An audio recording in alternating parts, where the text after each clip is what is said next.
Em 1665, um homem de 22 anos rabiscava números em Cambridge enquanto a peste matava 100.000 pessoas em Londres. Ele não sabia, mas estava escrevendo as equações que levariam a humanidade à Lua 304 anos depois. O problema é que os próprios números dele provavam que isso era impossível. Velocidade de escape: 40.270 km por hora.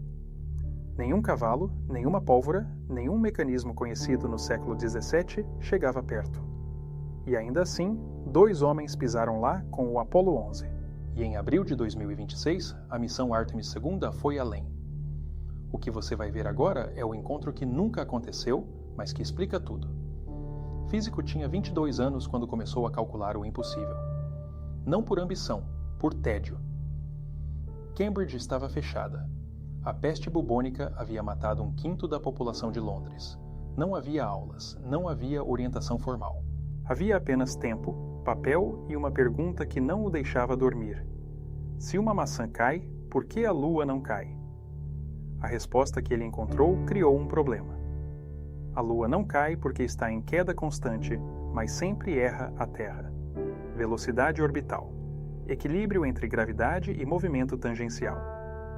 Físico conseguiu descrever o mecanismo. O que ele não conseguiu foi imaginar como um ser humano poderia replicá-lo. F2, seu professor, entrou no quarto sem bater. Olhou para os papéis espalhados e leu em voz alta o que estava escrito.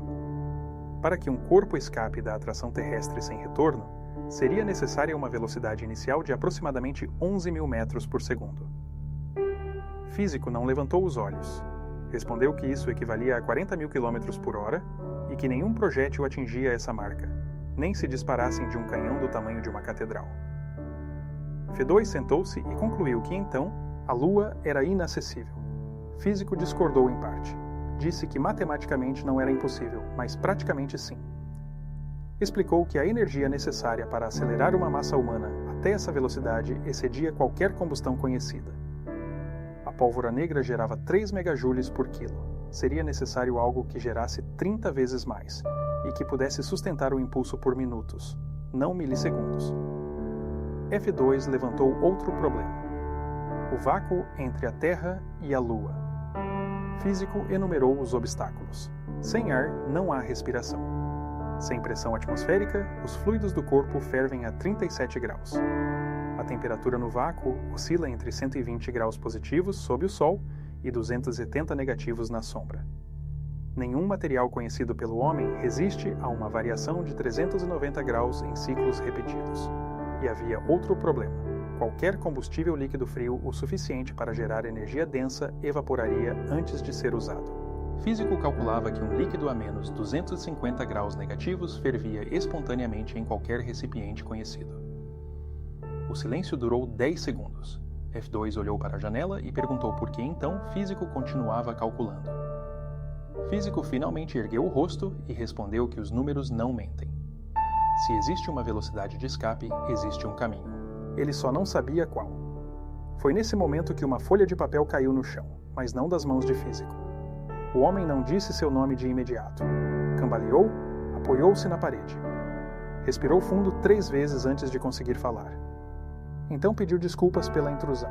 Explicou que estava estudando aqueles cálculos, os cálculos de Físico, tentando entender por que havia passado 3 dias vomitando dentro de uma cápsula de metal a caminho da Lua. E de repente estava ali. Físico não se moveu. F2 deu 2 passos para trás. O homem continuou. Disse que seu nome era Nilo, que vinha de 1969 e que havia pisado na Lua. No dia 21 de julho, às 2 horas e 56 minutos da manhã, horário universal, ele desceu uma escada de alumínio e afundou sua bota em um solo que nenhum ser humano havia tocado em 4,5 bilhões de anos. F2 encontrou a voz e disse que aquilo era impossível. Nilo apontou para os papéis na mesa de Físico e respondeu que sabia, por causa daqueles cálculos. Velocidade de escape de 11.186 km por segundo. Distância Terra-Lua de 384.400 km. Temperatura impossível. Vácuo letal. Ele conhecia cada um desses problemas. Ele havia vivido cada um deles.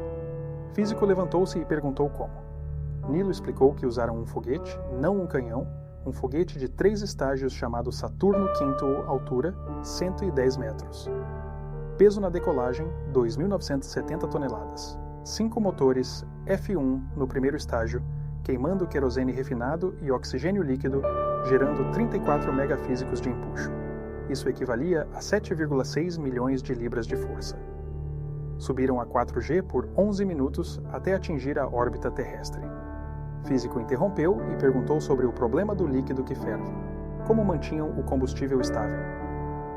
Nilo explicou que os propelentes eram armazenados a temperaturas criogênicas. O hidrogênio líquido a menos 253 graus Celsius, o oxigênio líquido a menos 183 graus. Físico estava certo. Eles ferviam o tempo todo dentro dos tanques. A solução era reabastecer continuamente durante a contagem regressiva, repondo o que evaporava. O foguete ficava conectado a linhas de abastecimento até segundos antes da ignição. Físico pegou uma pena e pediu que continuasse. Nilo prosseguiu. Os gases de escape dos motores saíam a 3.315 graus Celsius. Para evitar que os bocais derretessem, cada motor tinha 1.080 tubos de resfriamento por onde circulava hidrogênio líquido. Um sistema que transformava o problema em solução, o mesmo líquido que alimentava a combustão também protegia o metal. Fidóis interrompeu e perguntou quanto tempo levou para escapar da atmosfera. Nilo respondeu: 8 minutos e 2 segundos do lançamento até o corte do motor principal. Em 30 segundos, já estavam a 19.600 km por hora. Quebraram a barreira do som em menos de 1 minuto. Antes do corte do motor, passavam de 24.000 km por hora. Físico anotava tudo. Então perguntou sobre o enjoo. Nilo explicou. Quando se entra em microgravidade, o ouvido interno para de funcionar direito. Ele foi feito para detectar a gravidade e informar ao cérebro qual direção é para baixo. Sem gravidade, os canais semicirculares enviam sinais aleatórios. Os olhos dizem que a pessoa está parada. O ouvido diz que ela está girando. O cérebro entra em conflito e responde da única forma que sabe: náusea, vômito, desorientação. 70% dos astronautas sofrem isso nos primeiros 3 dias. Ele sofreu. Físico parou de escrever e perguntou como era a Lua. Nilo fechou os olhos por um instante antes de responder. Disse que era silenciosa. O solo era coberto de regolito, fragmentos de rocha e vidro vulcânico, alguns menores que 1 milímetro, outros do tamanho de uma unha. Cortavam como vidro moído. A poeira grudava em tudo por carga eletrostática. Quando voltaram para a cápsula e tiraram os capacetes, o cheiro era de pólvora queimada. O céu era preto, mesmo com o sol brilhando. Não havia atmosfera para espalhar a luz. As estrelas não piscavam, e o horizonte era assustadoramente próximo. O raio da Lua é de 1.737 quilômetros. A Terra tem 6.371. Dava para sentir a curvatura, sentir que se estava em uma esfera pequena, suspensa no nada. Físico ficou em silêncio por 30 segundos. Depois disse que os números de Nilo resolviam os problemas dele, mas criavam outros. Se haviam conseguido aquilo em 1969, por que pararam? Nilo abriu a boca para responder. Mas antes que pudesse, outra pessoa apareceu no quarto. Se essa explicação sobre os motores e o sistema vestibular fez sentido para você, deixa o like. Isso ajuda o algoritmo a mostrar esse tipo de conteúdo para mais gente. Enquanto isso, em abril de 2026, Tina Coast estava com o mesmo problema de Nilo, mas ao contrário. Ela não queria entender por que havia enjoado. Queria entender por que a velocidade de reentrada da Artemis II era menor que a da Apollo 11, mesmo com um foguete mais potente. A resposta estava na trajetória. Apollo 11 usou uma rota de ida direta. Artemis II usou uma trajetória de retorno livre, uma curva gravitacional ao redor da Lua que permite voltar para casa sem precisar fazer outra queima de motor. A mecânica orbital faz o trabalho.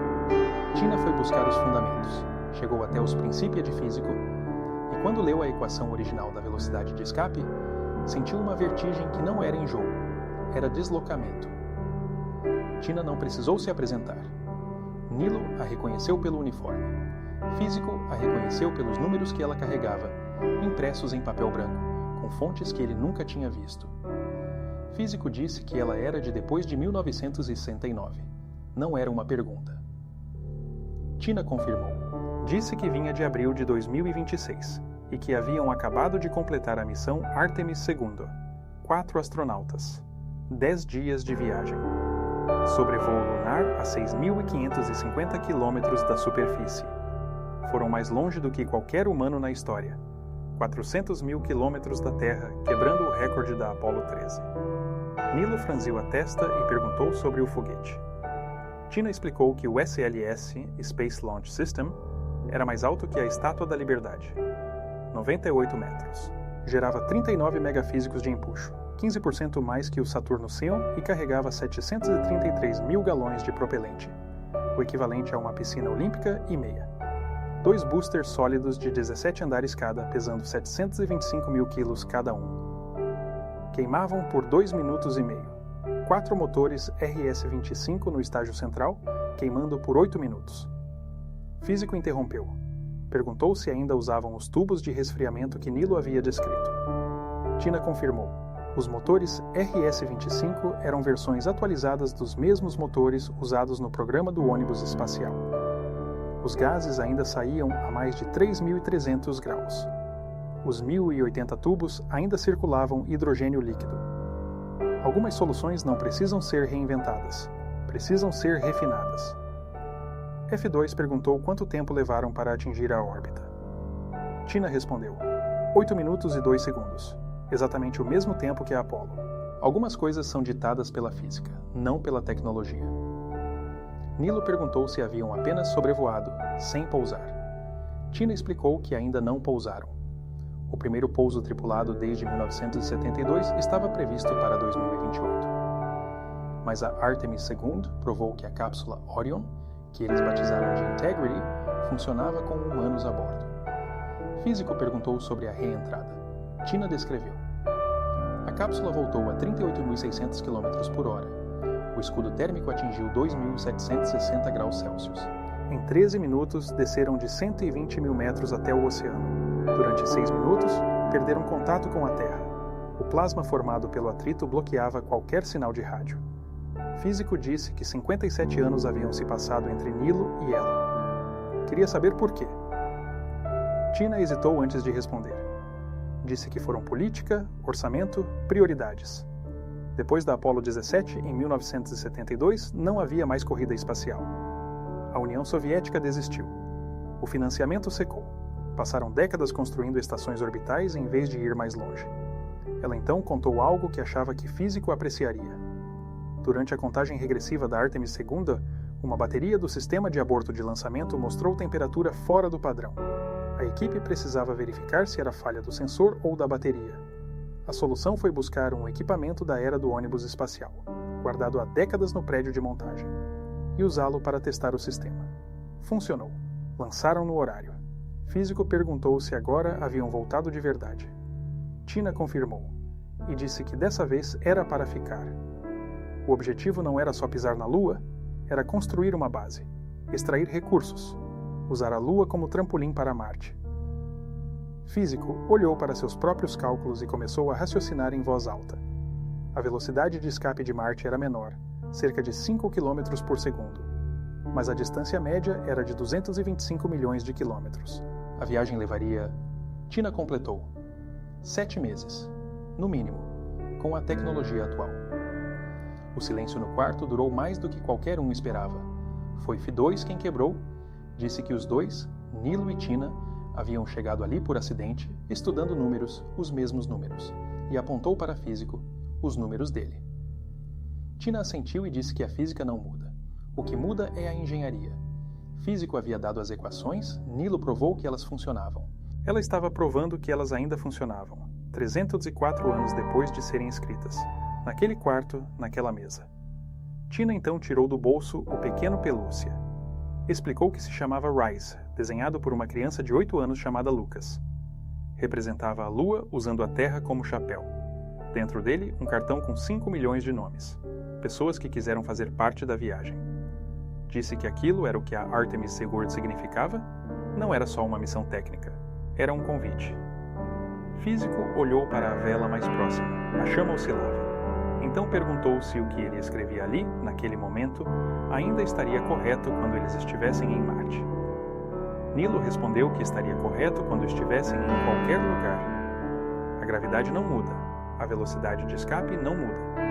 O que muda é a capacidade humana de vencer os números.